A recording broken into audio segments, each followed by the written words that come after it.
Ascara na Gili. Yan. So magsisimis tayo guys. So malinis.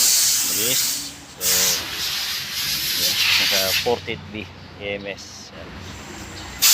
So yan si body ko. Air filter yung galing dito guys.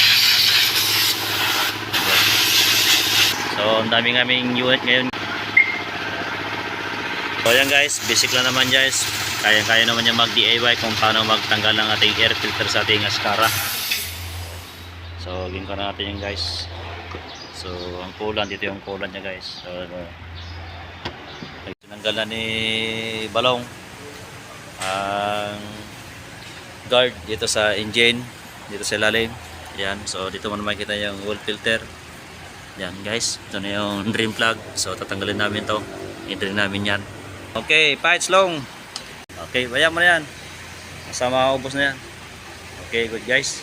Guys, nulugan na ni Balong. Yan ang oil filter natin. Ayan. Okay, guys. Yan ako mga followers at subscribers, sir. Ayan, okay. Prog. Ito yung guys, genuine parts. Ayan. So, mahal talaga ito kasi kasama itong buwan niya. Takip niya. Ayan guys, sige. Galing mo lang. Ayan guys, linisan muna yan guys para swabe. Yan, ganun talaga magkimis. Ayan. Okay. Yep.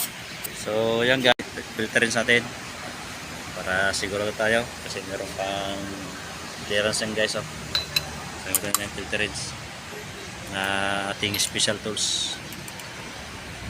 Ayan. So, ayusin mo. Ayan. Ayos na. Okay. Okay. Okay guys. Okay. Sige lang. Forma. Okay? Okay na yan guys. Okay na. Dito na. Balik na. So yan guys, nalagay na ni Balong ang mga engine oil. 6 liters yan guys. Yan ang gamit namin na Sinopec. Yan na matibay na brand. Mahal lang guys. Yung oil. So yan.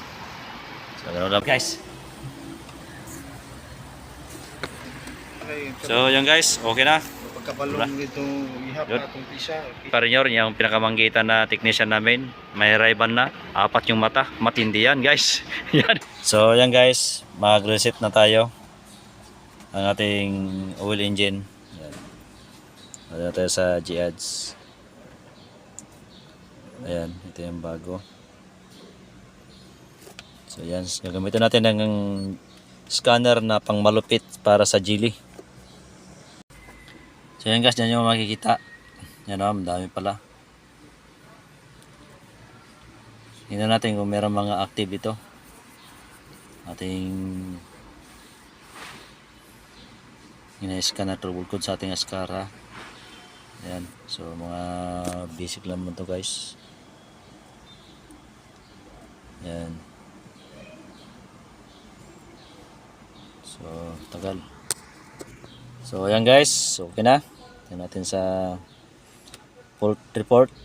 Ayan, so lost communication, dami sa instrumental pan. So mga history lang ito guys.